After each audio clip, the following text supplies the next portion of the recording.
मुख्यमंत्री परिषद की 1.5 दिन चली मैराथन बैठक में नई शिक्षा नीति से लेकर विरासत और विकास के मुद्दों पर विस्तार से चर्चा की गई। इस बैठक की अध्यक्षता खुद प्रधानमंत्री मोदी ने की।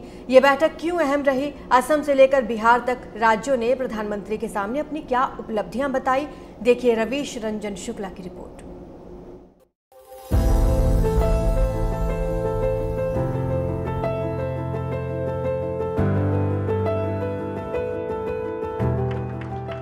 बीजेपी शासित राज्यों के 13 मुख्यमंत्रियों और 15 उप मुख्यमंत्रियों की मैराथन बैठक चली।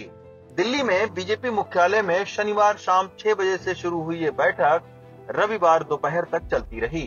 प्रधानमंत्री नरेंद्र मोदी की अध्यक्षता में हुई इस बैठक में इस बात पर जोर दिया गया कि कैसे केंद्र सरकार की नीतियों को बीजेपी शासित राज्यों में तेजी से लागू किया जाए।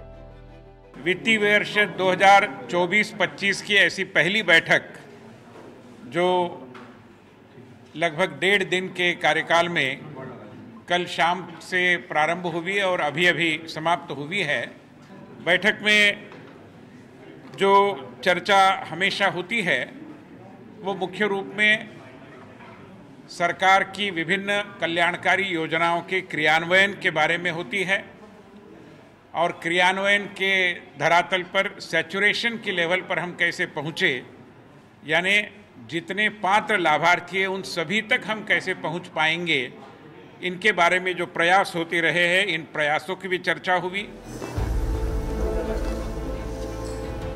लेकिन इस बैठक में सबसे खास रहा केंद्रीय शिक्षा मंत्री धर्मेंद्र प्रधान का प्रेजेंटेशन। वो ऐसे इकलौते केंद्रीय मंत्री थे जिन्होंने नई शिक्षा नीति को राज्यों में जल्द से जल्द लागू करने का रोड मैप विस्तार से बताया।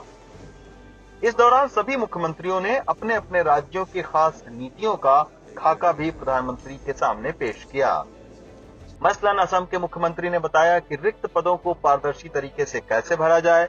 बिहार ने अवैध खनन को रोकने की कोशिशों की जानकारी दी और गुजरात ने सौर ऊर्जा को बढ़ावा देने के अपने कदमों की जानकारी दी। जबकि उत्तर प्रदेश के मुख्यमंत्री योगी आदित्यनाथ ने ग्रामीण सचिवालय के डिजिटलाइजेशन और $1 ट्रिलियन की अर्थव्यवस्था बनाने का रोड मैप पेश किया।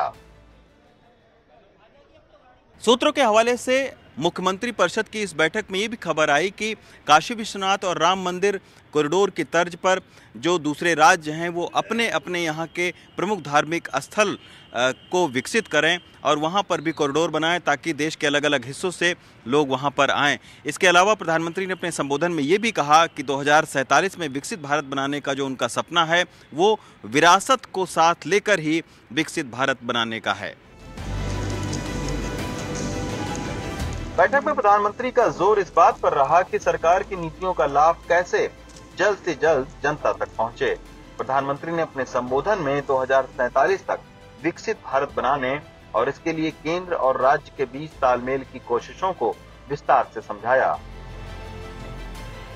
नई दिल्ली से कैमरामैन जेवियर के साथ रवीश रंजन शुक्ला, एनडीटीवी इंडिया।